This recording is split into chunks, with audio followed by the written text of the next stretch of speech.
Hi, everyone. For those who don't already know me, my name is Nancy McClelland, better known as the Dancing Accountant. And for the past 20 plus years, I've run my own fabulous little CPA firm in Chicago with a team of 8 who are all remote all over the country.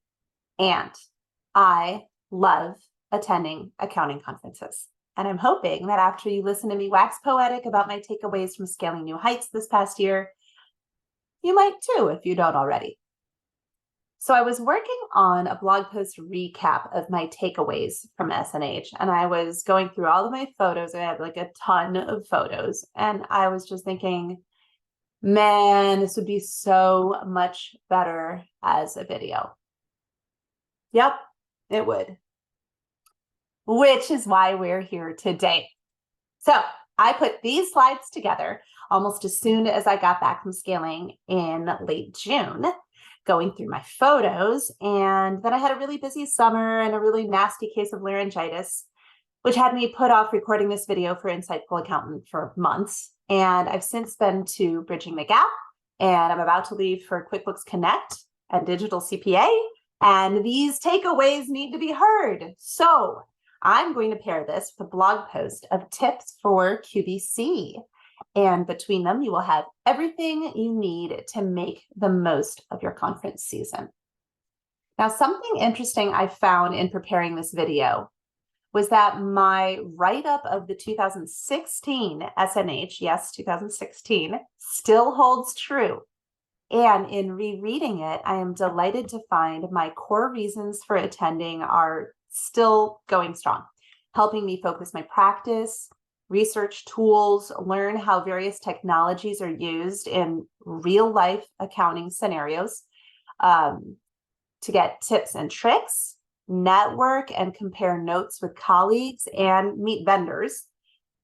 All of those are still true, still doing all of those this many years later, but now there are so many added layers to it on top of those things.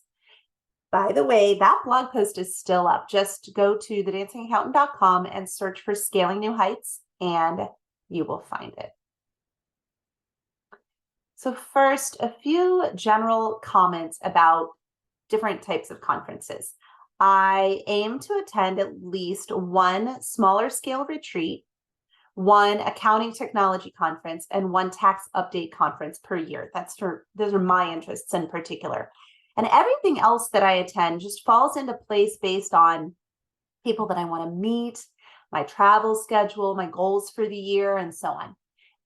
In my opinion, it's important to be intentional about what you're choosing and why. Once you know what you're looking for, then you have to figure out how to choose which conference in each target area you want to attend.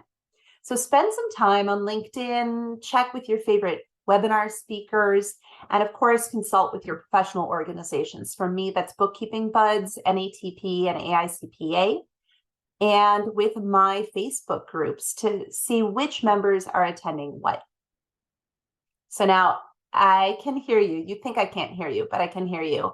The introverts are out there are going like, what do you mean check in with my favorite webinar speakers? I mean, ask them whether they're speaking at any in-person conferences this year. Shoot them an email or DM them on the socials. Everyone likes having fans, and we're all just trying to distinguish ourselves from the crowd. It's a real compliment to hear from someone who you've reached with your messaging. So don't be shy about asking what in-person conferences they're going to be speaking at this year. And yes, that photo on the lower left is a bunch of astrophysicists dressed up in Star Trek uniforms at the Adler Planetarium. It was fabulous. Don't judge. In fact, the theme for next year's Scaling New Heights is Boldly Go. And I bet you'll see Alicia Katz-Pollock and me in Starfleet uniform. I'll be surprised if that doesn't happen. So once you've chosen the conference or retreat, then I recommend you build your schedule intentionally for a big tech conference like Scaling New Heights. With someone like Heather Satterley hand selecting the best speakers in our industry, I mean, it easily takes me 2.5 hours to go through all the session descriptions and speaker lists to pick my favorites. And then some are already booked up and some are held at the same time, which drives me insane. But that's just showing you like how much is out there, how much they've pulled together for us in these conferences, is that you have multiple things happening at the same time. It happens. If the app allows you to favorite more than one thing at the same time while just registering for the one that you're most interested in taking, then you'll have a backup if the one you attend turns out not to be the right fit for you.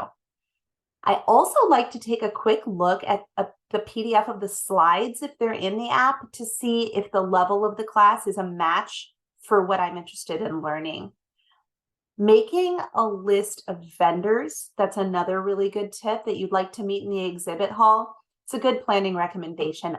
I'm a huge proponent of planning ahead, but not being married to your choices when you plan ahead. That way you never waste time in the moment trying to decide what to do, but you also don't blind yourself to just going with the flow. Sometimes you'll decide to engage in one-on-one or small group discussion or catch up on Slack or app chat. That's okay. That's good. You can step away from the plan you've made for yourself. In that bottom picture there, I gotta say, yeah, we actually had fire throwers and dancers and jugglers at a previous Scaling New Heights. That really happened. Yeah. And then this year we had a camel. To be fair, I might have liked the camel better. I'm not a main stage big spectacle fan myself, and the camel seemed, really nice. So what were my biggest takeaways from SOAR, the theme of Scaling New Heights in 2023? Well, I summarized it into these 7 areas: apps and solutions, people, exposure, speaking, staffing, exploring, and fun. One of my main reasons for attending conferences like Scaling New Heights is discovering apps and other solutions that can help me take my business to the next level. So some of this happens in the actual sessions, and some happens in the exhibit hall meeting vendors. And a lot of it occurs when talking to your colleagues and asking questions about what's working for them. We've got a bunch of fun photos here from all of those. I learned about using motion for time blocking, which I'm really excited about. I was introduced to Cinder for affordable, reliable point of sale syncing. Now, previously, I'd only used Shogo and Bookkeep, so it was really exciting to meet another platform that does that. Randy Johnston did I think he called it vertical presentation of apps by type, called Building the Ultimate Ecosystem, where he covered document management, expense management, bill pay, merchant services, point of sale, CRM, et cetera, and so on. And then Kelly Gonsalves did a session on apps by niche, the 5 must-have apps for pro advisors, where she looked at many of the same solutions, but by industry. Oh my God, so good. So good. I wish those 2 sessions had been back to back on the first day so that I could have taken all of the notes, the copious quantities of notes that I took in both of those sessions to the exhibit hall vendors. I loved having the opportunity to look at the apps by type of app and by which apps would you use in which niche. It was fabulous. And speaking of the exhibit hall, Relay, Guideline, Bookkeep, Keeper, who we ended up implementing this year, Tech for Accountants, who we were already using, Digits, I mentioned Cinder, the list goes on. And always a favorite presenter, Kelly Parks taught us how to use Chrome and Google more efficiently and effectively. Check out her amazing YouTube channel. It is so incredible. I had no idea you could set up 2-factor authentication for all users through the admin console. That might seem obvious to you, but it was not obvious to me. So I don't expect to come home and implement all of these solutions, obviously. that would be impossible. But if I come away with some ideas of what's out there and a couple solutions that I've been searching for and a few things that I didn't even know existed, then I feel like I'm plugged in, I'm aware of my resources, and I can move forward.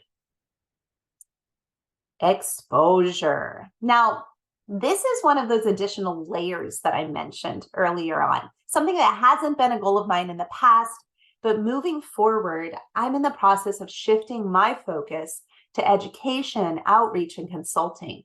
So this becomes more important exposure, not just networking, which certainly can lead to good exposure, but actually getting photos, film, podcasts, and interviews recorded and scheduled, or meeting folks to propose doing a webinar or a conference session together, having opportunities to actually prove yourself and demonstrate your strengths. I feel like this is something a lot of people do when they go to a conference, but not many people talk about it, which is why it feels important to include it here. One of the interviews that I actually did during Scaling New Heights was just rebroadcast by Insightful Accountant. It was a wonderful interview with Christine Gervais, and that I just loved the opportunity to do. So check that out if you get a chance. And I also did a Canopy practice webinar that I really, really enjoyed. And that one, that whole series actually just launched with Gaynor Milkey yesterday, I think, or the day before yesterday. And so mine will be coming up soon, which is pretty exciting. Now, while the goal wasn't just taking pictures with everyone I was excited to see, I will admit that part was pretty fun. Which brings me to the next topic, people. People. This is the number one reason that most return attendees give for going to their favorite conferences, reuniting and reconnecting with their colleagues. Now, I met and got to know a few amazing folks in person that I've only seen in webinars or Zoom calls. And I cemented relationships with people I'd previously met. It was absolutely wonderful. I got to hang out with some bookkeeping buds. You guys know how much I love my bookkeeping buds, my favorite professional association. And I met new people who are likely to be future friends and resources and, maybe even team members. It was fantastic. Because I'm shifting my personal focus to education, I found the resources on public speaking and outreach at Scaling New Heights to be absolutely invaluable. There were a few things in particular. I did this panel tips and tricks that was emceed, I guess you'd say, by Allison Ball. And it was just fantastic. There were so many great tips and tricks. It was Don Brolin and Jeannie Whitehouse and Michelle Long. Wow, so good. And I loved the real talk that I got out of these people who, they're rock stars in our profession. They've been doing this a long time. I've been attending their classes for a really long time, and they're just getting better and better and better. And to hear that they have nerves, they have frustrations, they have to deal with the finances of the industry. It was real talk, and it was fantastic. My biggest takeaway from that one was how to relax before going up on stage. Jeannie had a trick about hanging out with the audience, like in person, just chatting with them. They want you to succeed. So chat with them beforehand. Find some friendly faces in the crowd. I'm going to totally use this. So when you see me hanging out, now you know why. There were endless morsels of goodies in this breakout session. Kate Johnson did one about using video in your firm, and she suggested getting bump music and animation for the lead-in to your YouTube videos, which I totally did. And it's so much fun. That's going to be coming out soon. What else? Marie Gibson. She covered online classes. My biggest takeaway there was offer a short one for free and then a paid class or series of classes. And most importantly, make sure there's an in-person element. Have office hours or Q&A or something like that you can offer in addition to the paid session or series. So this may not be your focus, but that's okay, because there are probably 10 or more angles you could take on attending Scaling New Heights. Just as I was saying at the beginning, pick your focus and really lean into it. Staffing. Oh my goodness, staffing. Who doesn't struggle with that? Now, this was a big theme for a lot of people, but especially as CPAs who were attending Scaling New Heights, we went to a bunch of these courses. Because of the bad rep that some big firms have given the profession and the tough sell of tax season, granted, we already had difficulty recruiting before the pandemic, but since then it has been even harder. And at Scaling, I attended an excellent panel put on by Liz Scott on outsourcing. For our firm, this isn't our first pick, outsourcing, but it was so very encouraging to learn that in case of an emergency, I have resources in these various outsourcing firms that can be put into place with very little lag time. And now I know how to prepare for that possible event. We also learned about cybersecurity measures for building remote teams. And of course, I had the opportunity to meet potential hires and contractors and to compare notes with other firm owners in similar situations, one of whom was actually on Liz's panel. And I got to meet some of her staff at lunch and talk about outsourcing from their angle. So it was really nice that I got to hear the person who was running the firm in the panel and then her employees talk about it from their angle while we were just hanging out at lunch. It was a great experience. I really, really enjoyed it. Exploring, that's next on the list. Well, some conferences are in the same city year after year, and some move around. And either way, it's a great opportunity to visit a new place or get to know an area better. St. Louis turned out to be a great surprise. I mean, you don't think, oh my God, I can't wait to go to St. Louis, but it was fabulous. It's so close to Chicago, and yet I think I've only been there once. We took the Amtrak there and back with friends who were also attending the conference and made sure to pack in everything we could. We had a day before and a day after the conference, or at least a portion of each day, to do some exploring. Also, this is something to keep in mind. Vendors will often sponsor outings like Cinder did with their Mississippi riverboat trip that's in this picture. We really packed it in. It was just fantastic. There we are at the Arch, at the Amtrak, at the City Museum. It was fabulous. There's that riverboat tour again. Got to see Blake on it. It was just, everything about it was great. Had a nice long conversation with Kate Johnson, got to know her better while we were on that. So don't forget to explore while you're there. And that brings me to fun. Fun is important. Let's not forget, we are surrounded by colleagues who are as passionate about what we do for a living as we are. It makes so much sense that there would be synergy, plus vendors sponsoring events. And if you haven't been to these in-person conferences, I will tell you, accountants can party. So I try to do a really good job of sleeping well and getting lots of rest and drinking lots of water in the days leading up to each of these conferences, because I want to be ready to take advantage of every opportunity. Now, I do have some colleagues who make the very good point that if you need to skip a session so you can nap, or you're too tired in the morning to go to the first sessions of the day, which are usually shorter ones that are breakfast sessions held by vendors, it's okay. You can skip those.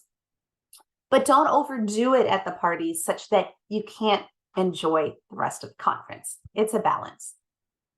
So I will see you next year in Orlando at Scaling New Heights. And hopefully in mid-November at QB Connect, and in December at Digital CPA, and Randy Crabtree's Bridging the Gap, and Hector Garcia's new conference, and of course, NATP's annual TaxCon. I promise I really do work in the office sometimes. See you there, everybody. Take care.